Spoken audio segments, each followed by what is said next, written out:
ہاں درد دل سمجھو، خدا کا واسطہ ہے مجھے مت دیکھو، میرے سے کوئی غلطی ہوئی ہے میں معذرت چاہتا ہوں،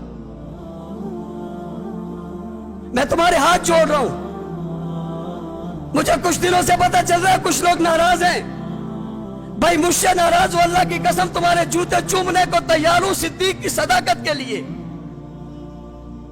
دکھ نہ دو، ہم دکھی دل ہیں، زخمی دل ہیں، میں واسطہ دے کر کہتا ہوں مجھ سے کوئی غلطی ہوئی، میری جماعت سے ہوئی، میں تم سے معافی مانگتا ہوں، مسئلہ میرا نہیں ہے۔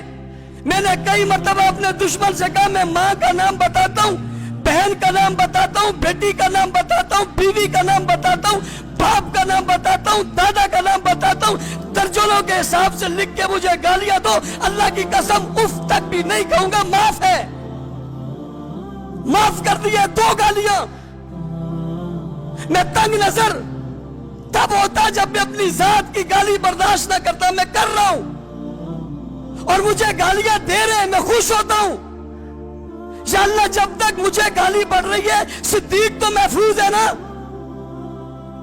عمر تو محفوظ ہے، عثمان تو محفوظ ہے، معاویہ، لاکھ گالیاں تو برداشت ہے، لیکن رب ذوالجلال کی قسم صدیق کو گالی دو گے جان قربان کر دیں گے، برداشت نہیں کریں گے۔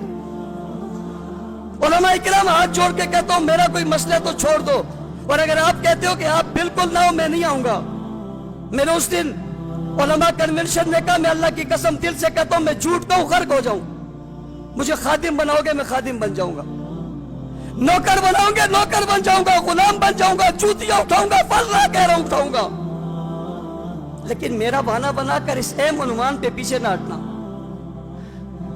یہ جماعت کا مسئلہ نہیں ہے، نبی کی جماعت کا مسئلہ ہے۔ کوئی اگر کہتا ہے کہ میری جماعت کی پالیسی ہے، مجھے تمہاری جماعت کی پالیسیوں پہ سر آنکھوں پر ہے، اور میں یہ بات بھی کہتا ہوں ہمارا کسی سے کوئی اختلاف نہیں ہے۔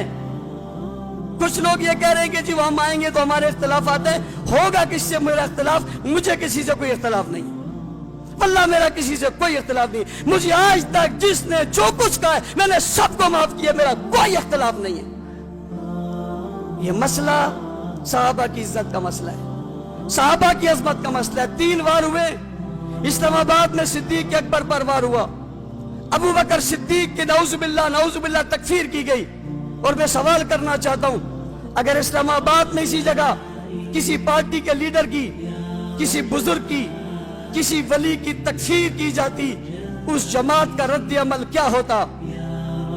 دل پہ ہاتھ رکھ کے سوچ لینا، طنز تنقید نہیں کر رہا، سوال پوچھ رہا ہوں ادب کے ساتھ، ہاتھ جوڑ کے معافی مانگتا ہوں۔ کسی سیاسی لیڈر کو یوں کہا جاتا کیا ہوتا؟ اس سے بڑا صبر یار اور کیا ہے؟ علماء حق کی آواز، 7 نشریات۔